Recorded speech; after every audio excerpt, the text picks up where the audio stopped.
오늘 2016년 열이 아니라 21번째 주일 예배입니다. 우리에게 여전히 충만한 은혜 주신 하나님께 감사를 드리고 믿음 주셔서 우리 예수님 부활하신 이 주일에 함께 모여서 예배할 수 있도록 은혜 주신 하나님께 감사를 드립니다. 초록으로 물든 아름다운 5월이죠. 장미가 눈앞에 보이는데요. 옆은 아니고 좀 떨어져 있는 집에 있는 장미를 하나 꺾어봤습니다. 이 동네 의외로 장미가 많아요. 그래서, 장미가 처음에 이렇게 오물라져 있던 작은 거였는데, 이게 집에 여기 그늘지대에 넣어놔서 그런지 계속 이렇게 펴져 있고요. 의외로 향이 있습니다. 맡으시면 향이 납니다. 5월에 초록이어서 참 좋기도 한데, 좋은 날들이 참 많이 있죠. 기념일들이 많이 있습니다. 우리가 이미 세 개의 대표적인 기념일들을 다 지나왔는데요. 어린이날, 어버이날, 스승의 날이죠. 근데 이 기념일들 말고도 다른 기념일들이 있더라고요. 달력을 보고서 이런 날들이 있었지, 또 이런 날들이 있구나 하는 걸 알았는데 5월 1일 날은 근로자의 날이었는데 저는 몰랐어요. 16일은 성년의 날 였고 5월 18일은 광주 민주화운동 기념일 이렇게 기록이 되어 있더라고요. 근데 제 달력에 기록되지 않은 한 날이 있었는데 바로 어저께 부부의 날이었습니다. 이 부부의 날을 안지 며칠 되지 않았어요.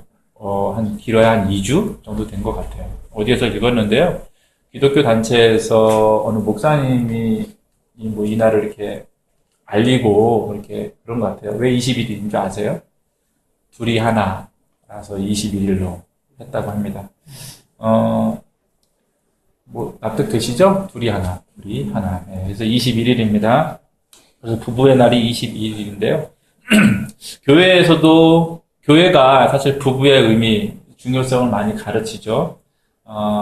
가정이 중요하다고 가르치는 대표적인 곳이 바로 교회입니다. 이렇다 보니까 5월이 되면 교회 안에서 어린이날, 스승의 날, 어버이날에 관련되어 있는 설교로 채워지고 이 날들을 주제로 여러 가지 행사가 치러집니다. 바자회 등을 해서 우리는 하지 못하고 있지만 고아원이든 또 양로원이든 이런 곳을 또 돕기도 하죠.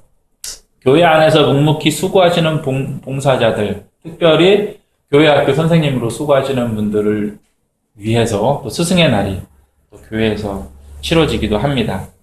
그에 비하면 부부의 날은 아직 교회 안에서 자리를 잡고 있지 않은 것 같습니다. 가정을 위해서 부부의 의미를 되새기는 것도 중요하지만 교회에서는 부부의 개념이 예수님과 교회와의 관계를 알려준다는 점에서 부부의 날은, 부부의 개념은 중요합니다.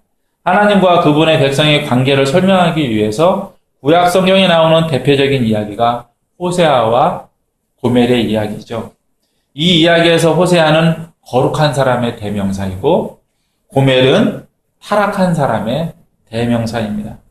호세아는 하나님의 말씀대로 음란한 여인은 고멜을 아내로 맞이했죠. 고멜은 남편과 새 아이를 버리고 나가서 음녀가 됩니다. 호세아는 집 나간 여인 고멜을 다시 데리고 왔죠. 그래서 호세아는 고멜을 아내로 2번 데리고 왔습니다. 이 2번의 행동, 아내로 처음에 데려오고 다시 데려온 이 2번의 행동이 모두 하나님의 뜻대로 된 일이죠. 호세아서를 보면 1장 2절에 너는 가서 음란한 여자를 맞이하여 음란한 자식들을 낳으라고 하나님께서 말씀하셨어요. 또 너는 또 가서 타인의 사랑을 받아 음녀가 된 그 여자를 사랑하라고 오늘 말씀 3장 1절에서 하나님이 말씀하셔서 호세아가 집 나간 자기의 아내를 데려오게 됩니다. 그래서 호세아의 행동, 아내를 맞이하고 다시 데려온 이 행동은 호세아의 사랑이 아니라 하나님의 사랑이 어떠한지를 우리에게 보여주는 모습이 됩니다. 호세아를 통해서 우리에게 보여주신 하나님의 사랑은 부정한 여인 그리고 아내를 데리고 와서 찾아와서 거룩한 아내로 세워주신 사랑입니다. 호세아서 3장 1절에서 이스라엘 자손이 다른 신을 섬기고 건포도 과자를 즐길지라도 여호와가 그들을 사랑하나니라고 말씀하신 그대로의 모습이죠. 성경에 나오는 첫 번째 부부는 아담과 하와입니다. 우리가 잘 아는 대로 첫사람 때부터 부부의 관계가 시작이 되었습니다. 하나님은 맨 처음 아담만을 지으셨고 아담이 외로워할 때 하와를 아담에게 데려오셨습니다. 지으셔서 데려오셨습니다. 이로써 아담은 하와를 단지 또 하나의 다른 한 사람이 아니라 내 반쪽, 심지어는 나보다 더 나은 사람이라고 하는 고백을 하게 됩니다. 생각지 못했던 놀라운 짝을 만나게 된 것이죠. 이는 내 뼈 중에 뼈요, 살 중에 살이라. 나에게서 나왔는데 최고다. 라는 거예요. 남아있는 나보다 얘가 더 낫다는 것이 바로 이 고백이죠. 남자가 부모를 떠나 그의 아내와 합하여 둘이 한 몸을 이룰지로다. 라고 아담이 하나님의 뜻을 그대로 말을 합니다. 하나님 안에서 부부는 처음부터 하나의 관계였고 적어도 아담은 대환영하고 만족한 관계였어요. 안타깝게도 하와가 만족했다라고 하는 기록이 성경에 있진 않지만 그래도 하와가 좋아하지 않았을까? 남자들 입장에서 생각해 봅니다. 아마도 만들어지자마자 눈을 떴는데 한 남자가 있었고 그 남자가 첫사람이었고 첫 남자였죠. 게다가 한 남자예요. 그 사람의 아내가 되어서 하와가 어리둥절했는지 그거는 잘 모르겠지만 어쨌든 두 사람은 행복했다라고 우리는 믿고 싶습니다. 아담이 좋아했을 거예요. 하와도 좋아했을 거라고 생각이 듭니다. 하나님께서 만드신 그 첫사람들은 왜냐하면 그들이 아직 에덴에 있었기 때문이죠. 그들은 둘로 시작했지만 처음부터 둘이 하나로 시작을 했습니다. 이것이 바로 아담의 고백이고 아담의 선언이고 하나님이 만드신 목적이요 하나님의 마음이었습니다. 안타깝게도 범죄 후의 부부관계는 감탄하는 관계, 둘이 하나가 되는 관계에서 신속하게 벗어나게 됩니다. 아담과 하와의 관계가 범죄 후에 어떠했는지 사실 성경에 기록되어 있지 않습니다. 하지만 그의 후손들을 보건대 그 관계에서 신속하게 벗어났음을 우리는 알 수 있습니다. 창세기 4장에 나오는 라멕은 벌써부터 두 아내를 가진 사람으로 기록되어 있습니다. 그 사람이 첫 번째였는지는 잘 몰라요. 근데 첫 번째 기록된 두 아내를 둔 남자라는 바로 라멕이었습니다. 이로써 부부관계가 감탄의 관계, 둘이 하나 된 관계를 벗어나서 너는 남편을 원하고 남편은 너를 다스릴 것이니라는 하나님의 예고대로 되었음을 우리는 알 수 있습니다. 하나님을 믿는다, 하나님께 선택되었다 하는 이스라엘 사람들도 마찬가지였습니다. 그들도 하나님 안에서 가져야 할 부부의 관계에서 이미 벗어나 있었습니다. 남자들은 음란했고 완악했어요. 그들은 이혼을 당연한 것으로 여겼습니다. 어떻게 하면 손해나지 않고 이혼을 할 수 있을까를 지능적으로 실천했습니다. 하나님께서 그분의 뜻에 어긋남에도 불구하고 사람의 범죄하는 마음으로 인해서 이혼할 때에는 이혼 증서를 써줘야 한다는 조건을 주셨는데 그 조건을 당연한 이혼의 조건으로 사용을 했습니다.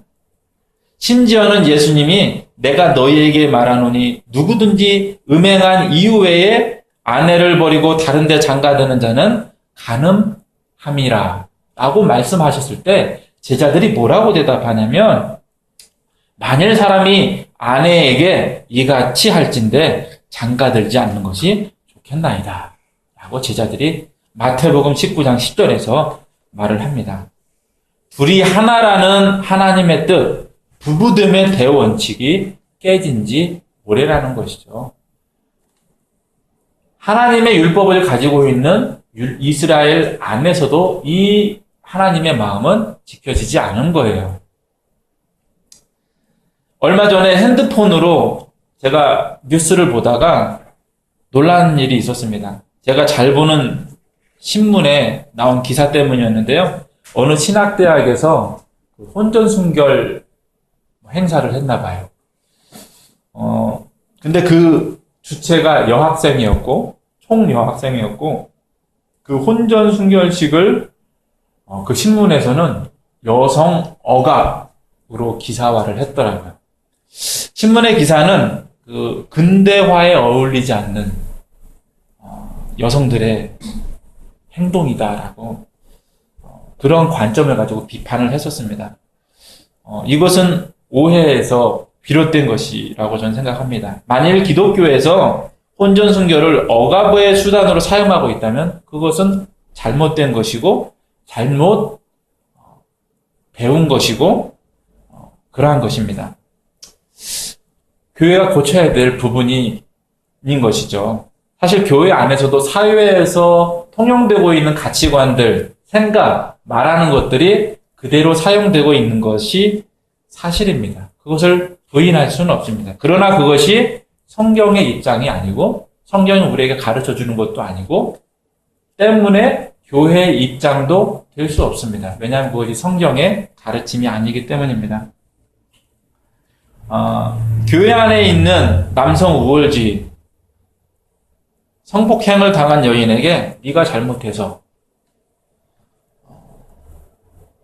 라는 그러한 것들은 성경적인 하나님의 마음으로 그 종이에 걸음종이에 걸러지지 않았기 때문에 교회 안에서 나오고 있는 말들이요 생각들입니다. 이것은 우리가 일상에서 말을 할 때에 하나님의 사람으로 말을 걸러서 해야 함을 우리에게 알려주고 있습니다. 안타까운 모습이기는 하지만 어쨌든 이것은 성경이 우리에게 가르쳐주고 있는 모습은 이야기는 아닙니다. 가르침은 아닙니다. 혼전순결은 혼중순결로 이어지는 가치관입니다. 이것은 가정을 소중하게 여기고 부부의 하나됨과 그 약속의 가치를 높은 가치를 두는 성경적 관점에서 비롯된 생각입니다. 당연히 혼전순결의 책임을 여자에게만 두는 것은 있을 수 없습니다. 성경적이지 않습니다. 혼전순결을 기계적으로 율법적으로 적용하는 것도 성경적이지 않습니다. 이것이 억압의 도구가 되는 것이 될 수 없습니다. 억압의 도구가, 여성 억압의 도구가 될 수 없는 것이 성경적인 관점입니다. 성경은 다만 우리에게 부부의 관계는 감탄의 관계이고 둘이 하나가 되는 관계임을 알려주고 있을 뿐입니다.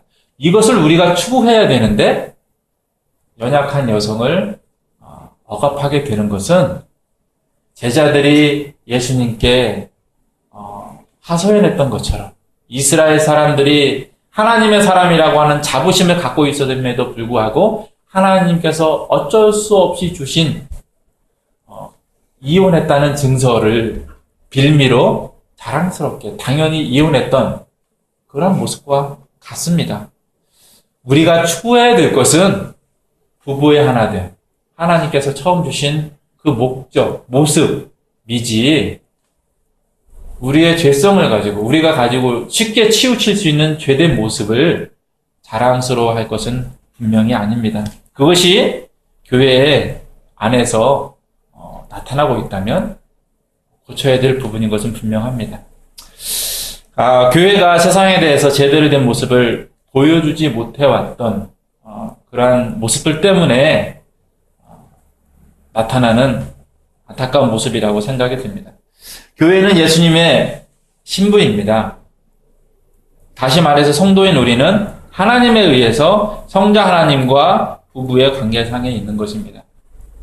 이사야는 이러한 교회의 모습에 대해서 그가 교회의 옷을 4개 입히시며 공의의 겉옷을 4개 더하심이 신랑이 사모를 쓰며 신부가 자기 보석으로 단장함 같게 하셨음이라고 말했습니다. 신랑에 의해서 신부로 그녀의 보석으로 단장이 되는 것처럼 교회가 예수님의 선물로 단장되었음을 알려주고 있습니다. 호세아서의 말씀에 비추어 보건대 교회는 고멜과 마찬가지로 음란 중에 택함을 받아서 은혜로 거룩하게 된 신부입니다. 그리고 그리스도의 아내가 된 후에도 음란을 행하고 있는, 하지만 예수님의 그리스도의 사랑과 은혜로 여전히 그분의 아내로 하나님께 대접을 받고 있는 공동체입니다. 하나님의 은혜, 하나님의 사랑으로 우리가 아직 그분의 아내로 남아있는 것입니다.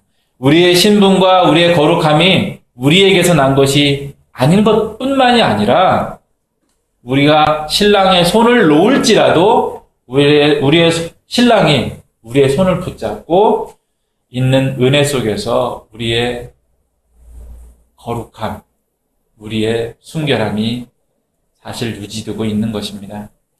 신부는 거룩해야죠. 순결해야 합니다. 우리 신랑은 예수시니 우리만 거룩하면 됩니다.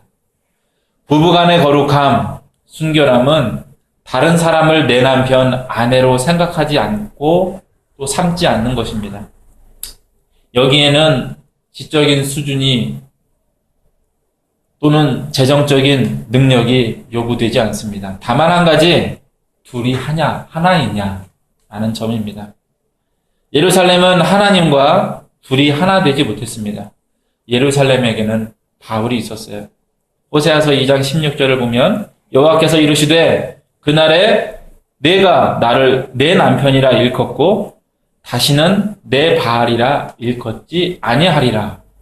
내가 바알들의 이름을 그의 입에서 제거하여 다시는 그의 이름을 기억하여 부르는 일이 없게 하리라. 고 기록되어 있습니다. 부부는 서로 감탄해야 하죠. 이것이 바로 하나님께서 처음 계획하시고 그리고 아담이 하나님 뜻 가운데에서, 뜻 안에서 이야기했던 내용입니다. 부부의 모습입니다. 이것이 좋은 모습이고 원래의 모습이고 바른 모습입니다. 마찬가지로 교회가 예수님만으로 만족해야 하고 예수님만으로 인해서 감탄해야 합니다. 우리의 신앙생활이 만족과 감탄으로 채워져야 하는데 사실 그러지 않죠. 그러시기를 기도하겠습니다. 우리의 삶이 하나님에 대한 의심이나 불만족으로 점철되는 것이 아니라 하나님으로 인한 즐거움으로 가득 차야 하는 것입니다. 하나님으로 인한 감탄으로 가득 차야 되는 것입니다. 구원받았다고 하는 것, 내가 주님의 신부가 되었다는 것, 난 남자이지만 주님의 신부가 되었다는 것에 감탄해야 하는 것입니다. 우리의 마음 안에 그 감탄이 가득 차야 하는 것이 정상이라는 것이 아담의 고백 속에서 알 수 있습니다. 우리의 부족한 믿음으로 인해서 덜 자란 신앙으로 인해 우리가 그런 믿음의 모습을 조금밖에 나타내지 못하고 있지만 예수님께서 우리 안에 이루신 믿음 위에 예수님과 하나 되는 기쁨, 만족, 감탄을 예수님이 또한 이루고 계심을 우리가 기억해야 합니다. 호세아서 2장 17절에서 호세아가 이렇게 얘기합니다. 이렇게 기록하고 있습니다. 내가 바알들의 이름을 그의 입에서 제거하여 다시는 그의 이름을 부르는 일이 없게 하리라. 그의 이름을 기억하여 부르는 일이 없게 하리라.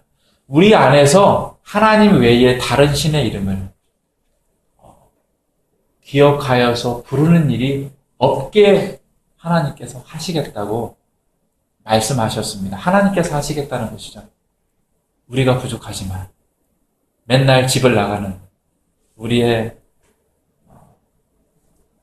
부족한 신앙, 믿음이지만 그러나 우리를 그렇게 하나님께서 만들어 주시겠다고 약속해 주고 계십니다.